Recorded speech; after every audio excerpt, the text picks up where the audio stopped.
Welcome to the Slop Temple. We pray this video helps.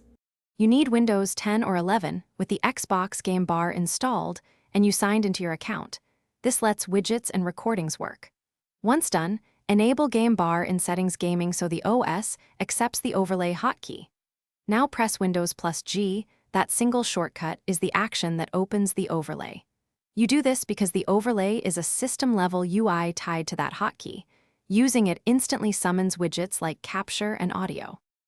Once the overlay appears, focus on the widgets you need.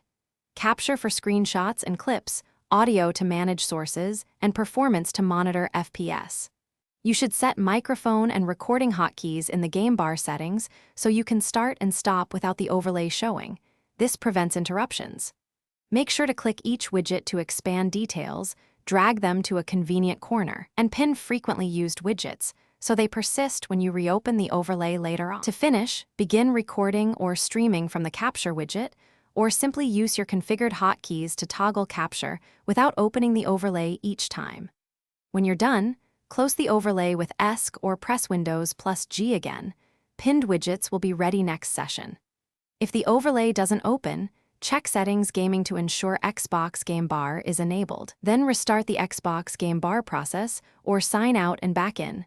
This fixes permission and focus issues that commonly block the hotkey. Thanks for watching. Consider subscribing if we helped you.